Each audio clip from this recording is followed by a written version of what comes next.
Well, it is a combination retirement and happy birthday party to acknowledge your father's 35 years at GM and his retirement from there, and just to show how much we care about him and everything that he's done. This is a picture from his first, or one of his ID cards. This is a time when he was in Germany working on buying parts for a project, an assembly project. And this is the letter indicating he was promoted to senior manufacturing engineer, 8th level, which is where, or 7th level, 7th level. And that's where he stopped with this.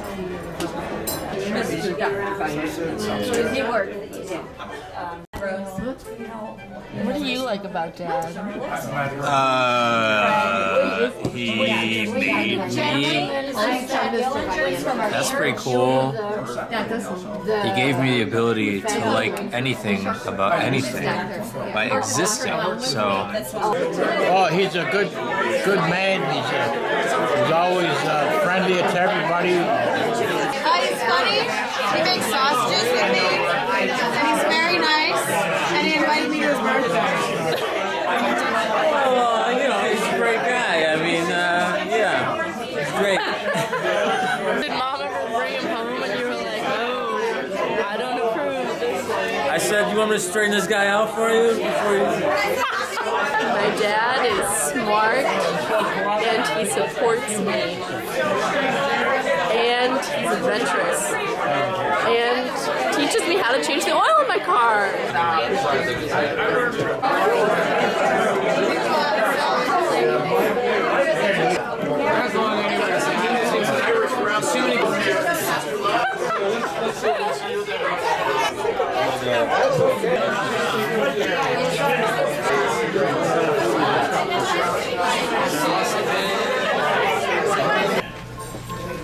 Gracious God, we thank you for gathering us together here this evening to celebrate with our friend Rick. We thank you for the years of productive and fruitful labor at GM, and we ask your blessing upon him during these years of retirement. We also ask your blessing upon our celebration this evening, and bless this food that it might nourish our bodies. We pray all these things in the name of Jesus Christ, your Son, our Lord. Gamershun. Gamershun. That's right. Gamershun. Oh, nice. I don't think those are. That's what I want. We are going to have, there's Metwurst, bratwurst, there's chicken schnitzel, then we have potato pancakes, we have spätzle, and German potato salad. And for dessert, we're going to have strudel. We're going to make this party special. Exactly!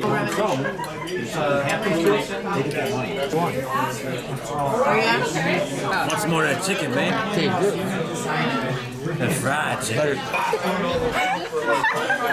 Finally sits down. Can you believe it? Thank you all for coming here to help us honor a very important man in our lives. A man who has always been there to have our backs, who gives without expressing wants, which can be a real challenge sometimes, who has devoted the past 35 years to the GM company. His dedication, perseverance, and analytical qualities have contributed more to their success than they realize. This dedication is real. I have seen it, and it has even scared me from time to time. We saw that in some campouts. Like driving through snowstorms at 6:30 a.m. when the roads are supposed to be closed, or flying across the ocean just to pick up a part and turning around and coming back the next day. Very true. Or traveling for 3 days a week back and forth to Michigan, driving and flying. This may seem like nothing to those of you who travel a lot, and he probably loved it too. But at that time, it was a big deal to me, especially with 2 little kids. On the other hand, I do also have to credit them with allowing me to financially be able to choose to stay home to focus on my children and household when it mattered most, and allowed our family to have the type of life we are blessed to have today.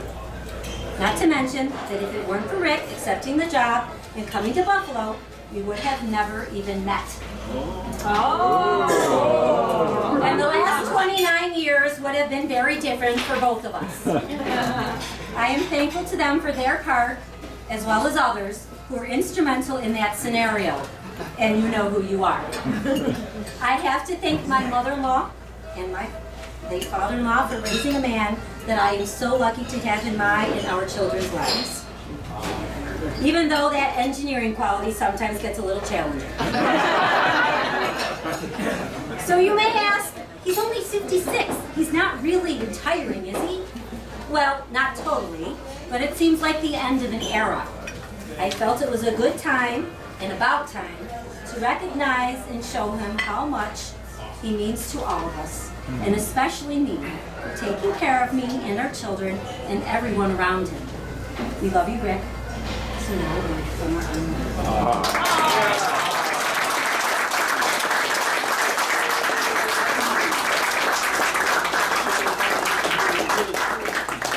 Well, first I wanted to thank everybody for joining us tonight. I'd like to take you back to September 1993, or 1983. This is where I started my journey with GM. My first day at Rochester Products was a bit intimidating.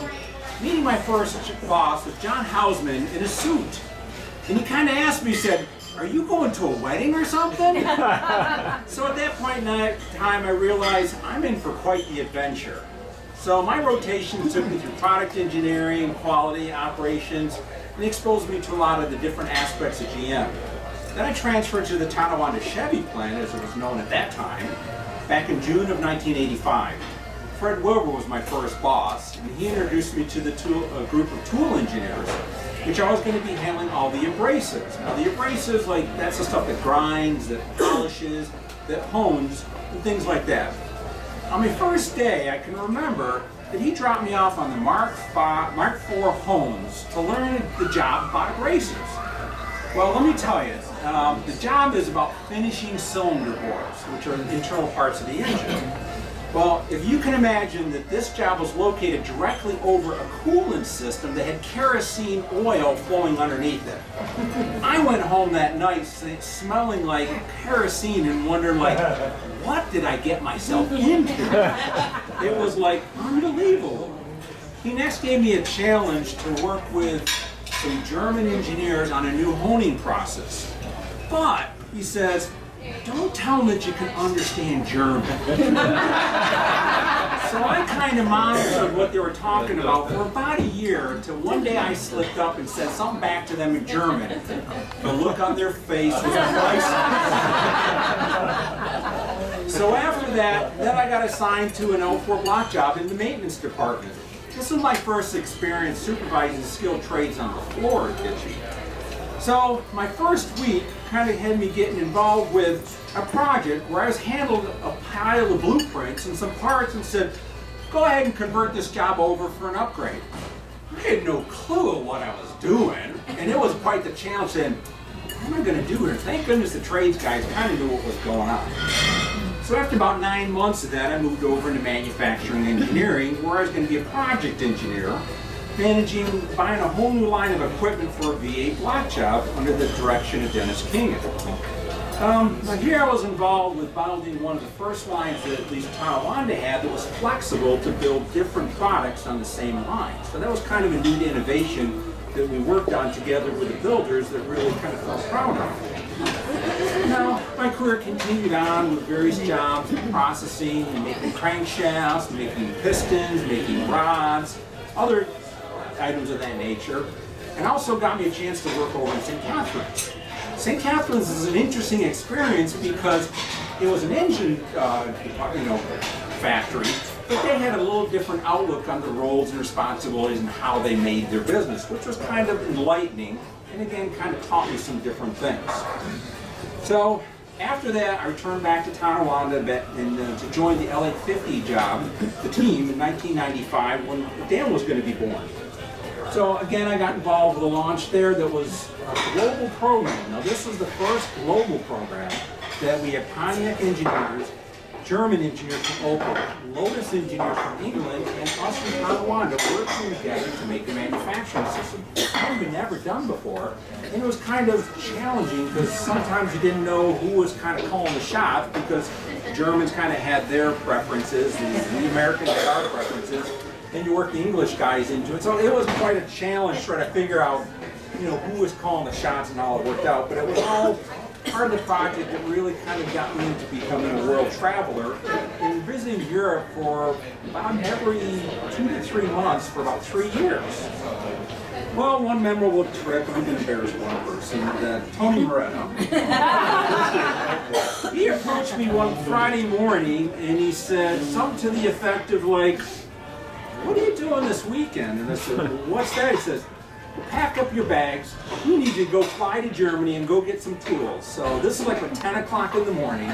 By 4 o'clock in that afternoon, I was on a plane flying to Germany to go to 2 different factories to pick up tools to turn around and fly back on Sunday morning so that we could just keep the line running. So that kind of gives you an idea of some of the crazy antics GM would go to make products. And Tony can attest. So, also Tony, pick up he was one of my great guys. Tony, can you get up there?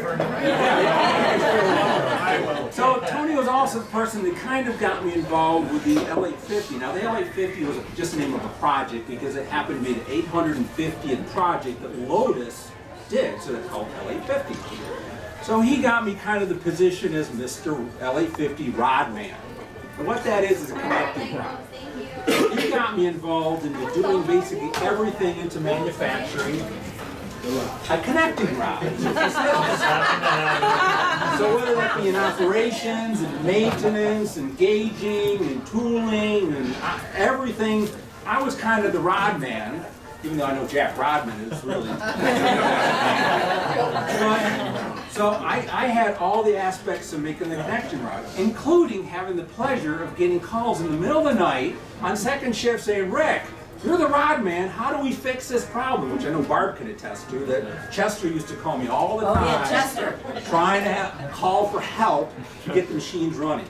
So that was kind of just part of the course. So from that, I moved over into a maintenance group. Now, the maintenance group was a little different group where I found myself involved with buying spare parts and also documentation, which I kind of thrived at. And again, I became the go-to person to say, if you need to find a spare part, wherever it is in the world, Rick can probably find it for you. And I did that for a number of years. And I really found that challenging because it was every day was something different. I'd get a call from somebody different every day looking for a blueprint, whatever it might be. It was really rewarding. So in the fall of 2017, the plant got notice from headquarters saying, "You're going to have to change the way you're doing business and reduce your head count to fit kind of their template," as they call it. So at that point in time, my position as being the spare parts and kind of being the documentation guy, that job was eliminated. And that led me to my final job at GM as being a group leader, where I worked with Ron for several months and Mike Fonte was my boss, which was very rewarding because you were involved in a new product launch and trying to set up new procedures to make a new product. So that's kind of neat because you really have a chance to do something different and make an influence. Well, then GM gave me an opportunity to move on. So I can truly say that my career at GM has been vast and varied, challenging and rewarding, filling and complete. GM has provided me and my family a comfortable life, a beautiful home, and many memories. This brings me to tonight. It's great to see everybody here that I've crossed paths with, both in work, in Boy Scouts, our neighbors, friends, and family. So it's great to have everyone here to celebrate the conclusion of my career at GM on my 56th birthday. So I truly want to say thank you to everyone in the room that has helped me along the way through my 35 years at GM. Each one of you has done something unique to contribute to my success and get me to this point. And I really am forever grateful for all of your help. I did want to take one moment to thank a couple special people in my life. First of all, Dan and Tricia. These have been my 2 children that have always made me feel special and always made me proud with all the accomplishments they've done. I'd also like to recognize my mom and my departed father. Thank you for everything you did to get me to where I was growing up in Elmira, supporting my educational endeavors at Syracuse University, and grooming me to be the man I became. My wife, Barb. You've been my love, my partner, my rock. Thank you for everything you've done for our family. Thank you for always being there during my struggles at work, my many, many, many days and weeks being gone from business trips, and my long hours at the plant. I truly want to thank you for everything you've done and also for throwing this party.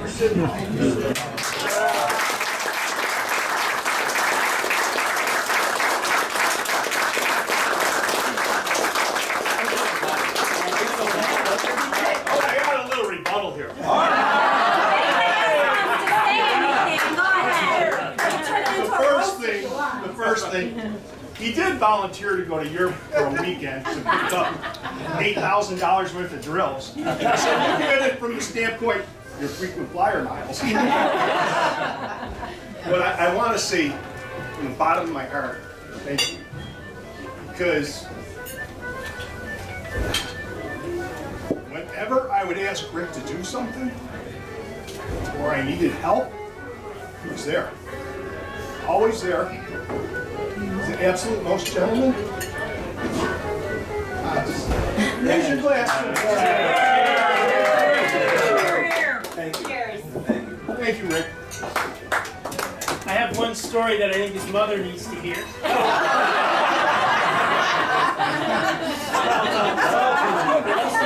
A couple of beers. I met Rick, actually I shouldn't say that. I became aware of Rick almost 38 years ago. I come from a little town, not that different than Elmira in Pennsylvania. And I was a pretty good student in high school. But the gut class at Syracuse for the engineers was a physics class our first year. There were 250, 300 kids in the class. So we take our first exam and they hand them out in the big auditorium. And I'm looking at a 38. Now, probably never saw a 75, yet alone a 38. And I'm figuring I'm gonna go back to my room, put my stuff in the bag, and just go on home, you know? And then the professor says, there's one student in this class who I haven't given him his test, and I want him to come up and get it in front of all of you. Because that person got 100.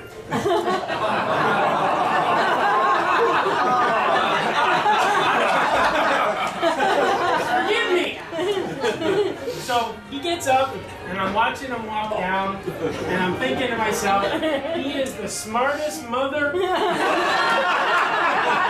the whole world. And envy, just envy, right? And then the professor says, let me explain the curve to you. Now, I didn't know anything about a curve. There were no curves in high school.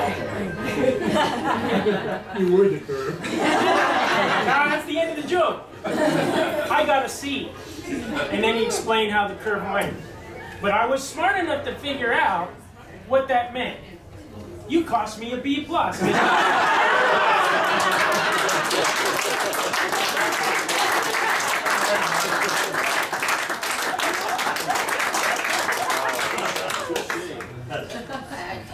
Went around the room. I just introduced myself and his mother. And I have another son. And my proudest moment is when my boys get along so well.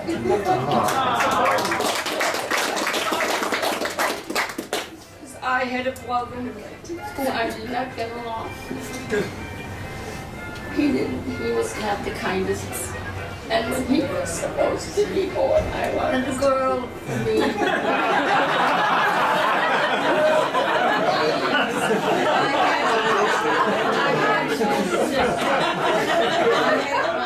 My mother died, I was only 12. I had no cousins, no grandparents. So I I had name picked for a girl. Here comes this crying baby. Nothing but cry. And I said, oh, why do I get stuck with this child? I would be getting into the next verse.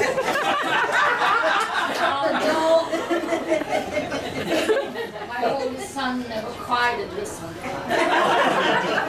So He was the mischievous one. the other one was the not this one. Yeah, that's what I mean. He was not the mischievous. But I tell you, I ask God to forgive me for those feelings. Because he turned out to be the most wonderful, caring, loving son anybody could ever have. And also, he's a wonderful husband, I believe.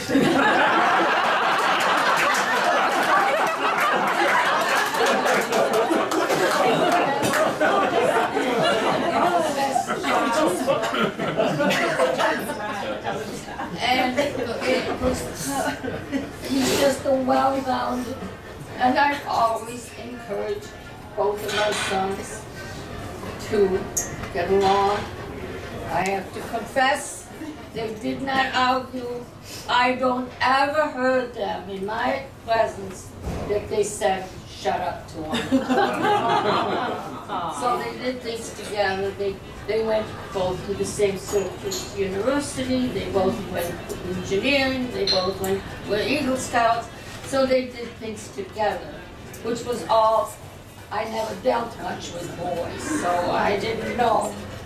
But I just want to say, God really gave me somebody special. And he's very caring. When I broke my leg, he said, "Ma, you coming with me?" And he put me in a nursing home facility because they have stairs. And he came to visit me just about every day. And to this day, he calls me every day. And I have another wonderful son. He has a different personality. But the main thing is they get along, the two of them. They share, what are we going to do with Mom?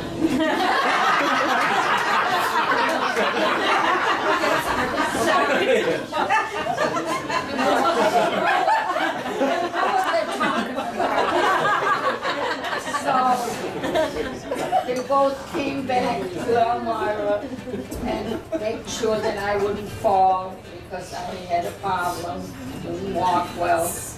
And so they made sure that I did the house list.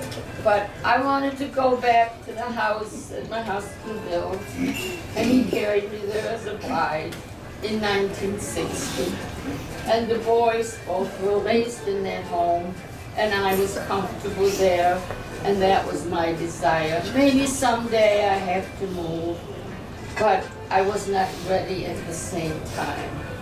But I just want to say I am the luckiest mother or woman in the world.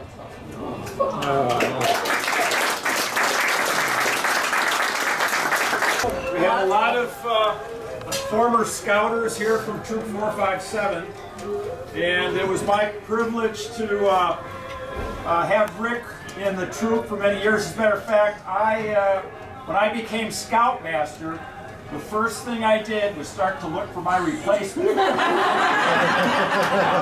I honed in on Rick right away with my wife Kathy, who really supported me through Cub Scouts, but she said, "You gotta get Rick. You gotta get Rick." So, you know, the Cub Scouts, they would go to the various troops to see where they wanted their kids to join the troop. So Kathy was working behind the scenes, and we were like maneuvering. And when we got Rick to join, we were like, yes! Well, grease over. Yeah. So you almost went to St. Greg. Thank God you didn't. Yeah. So this was back in like 2004 or 5, somewhere around there. And then, so anyway, Rick was phenomenal. Assistant Scoutmaster, we jumped right in. I mean, it runs in the family. His father for so many years. Rick's an Eagle Scout. I never made it past second class, but so anyway, we went on many scouting trips together, and Rick was known for his cooking out in the field. Yes. Dutch oven cooking, phenomenal. I mean, I'd come back and I'd just be raving. Before, after the campouts, they would come in, they were ravenous, they were starving. Mama, you'd come back after you cook for them all week and you go, no, we're good. We're good. They actually had Dutch oven cooking contests at some of the campouts. Rick won every time. Rick won many times, and and again, he was a great partner. We have a lot of 4, 5, 7 scouters here, and then when my sons went through scouting, Rick succeeded me as scoutmaster, did a phenomenal job as well. And so it's really been a privilege to know you over the years, Rick, from the scouting side. And so here's to you and Troop 457.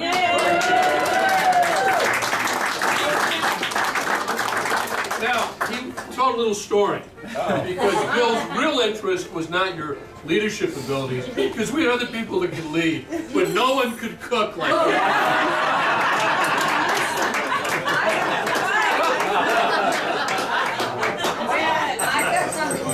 I forgot.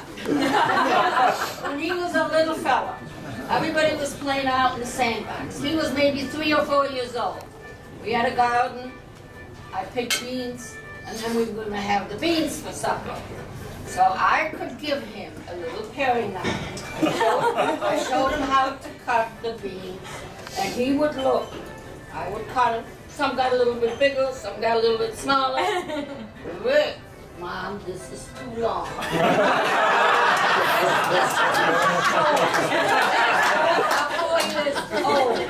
And he always wanted to be in the kitchen. To this day, he's a super cook. He knows how to stir gravy. The other son, forget it. You know, he just loved it. And when he was like in 3rd grade, they had like a book sale, you know, where they sell for kids to raise money. Well, he'd come home and said, Mom, you know, there's a cute cookbook for boys and girls. It was like little wiring on the side, little boy on the front, and it was garden for children, the fun things, you know, put eyes on the eggs and this and, you know, different stuff.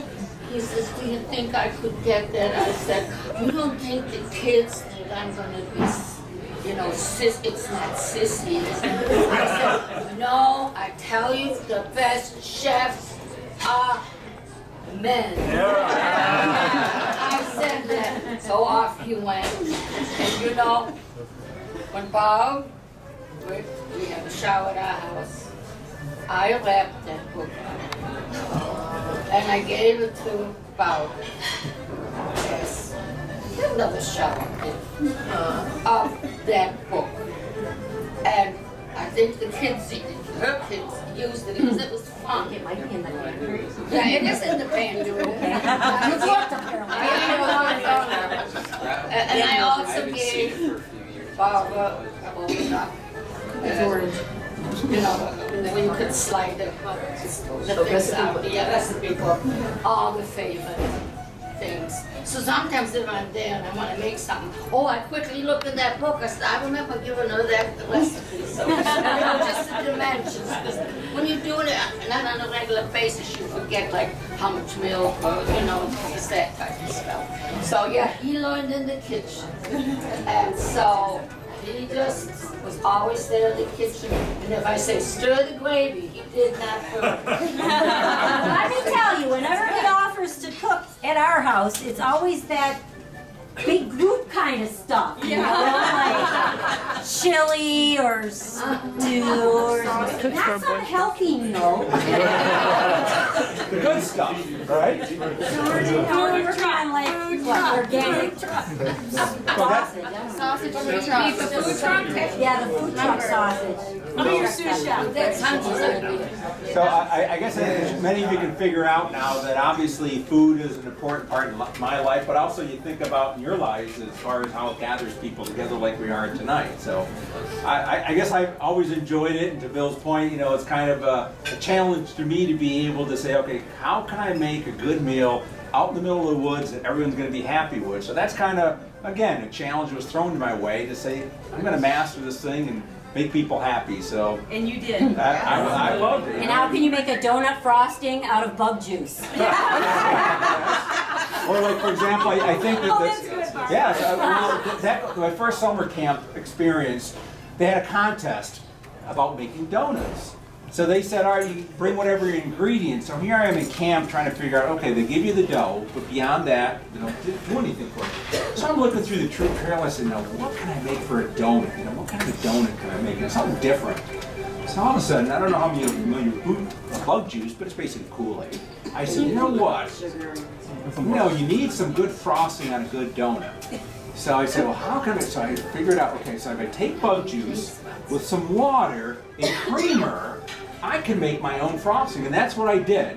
So I made these donuts and frosted them, took them down to the competition, and it was neat because I was going against a guy nicknamed Fritter. So just to give you an idea what this guy wanted to do. So I come down there with these donuts, you know, and literally they were bright red, like Kool-Aid, you know, Hawaiian punch color, right? And I put them in front of them. And it was interesting, they had this one gal, that she was one of the counselors there, and a couple other people.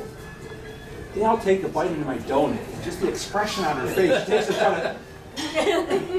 Oh my God, what did you make this donut out of? I said, it's a bug juice donut. She's, a bug juice donut, are you serious? I said, yeah, it's a bug juice donut. She says, a guy that can make a bug juice donut taste this good in the woods, you're an automatic winner. That was my first summer camp. From that point on, it just kind of took off. But I always find it kind of fun to challenge myself, and I think Dan and Trish and Barb can attest to the fact that half of my recipes I tested out on them first, out on the back porch with my Dutch oven, playing around with that, making stuff before I took it out in the camp house. I just want to make sure. In the fire pit? Oh yeah, it's like I had it tested at home first before I did it out in the field, so just to make sure. What's amazing about that too is he had the temperatures dialed in. He knew how many coals to put, really, it was like, he goes, I need 16 coals to achieve this temperature, 8 on top, right around the side. So, I mean, you had that down. Well, it was an engineering. It was an engineering challenge, you know, like whether it be a jam or at a camp out, you know. Challenging engineering. Pancakes from the protractor. What? She makes fun of me. He just didn't throw the number. Dutch apple was Bill's favorite, just so you know. Which one's that? Dutch apple. Oh, the Dutch apple. I don't know if it was that one or the cheesecake that I made at the camp out one year. No, that Dutch apple for him. So, but yeah, I always found it fun because it was a challenge to me, and you see the rewards and the people that can remember about what you made good, and the competitions were fun, but it was more just to challenge myself to do something different. So, you know, always good. So, and food is always a good connector for everybody, as you can tell. So, I hope everyone had a wonderful dinner tonight. There's apple strudel and also the cake for dessert. So, awesome.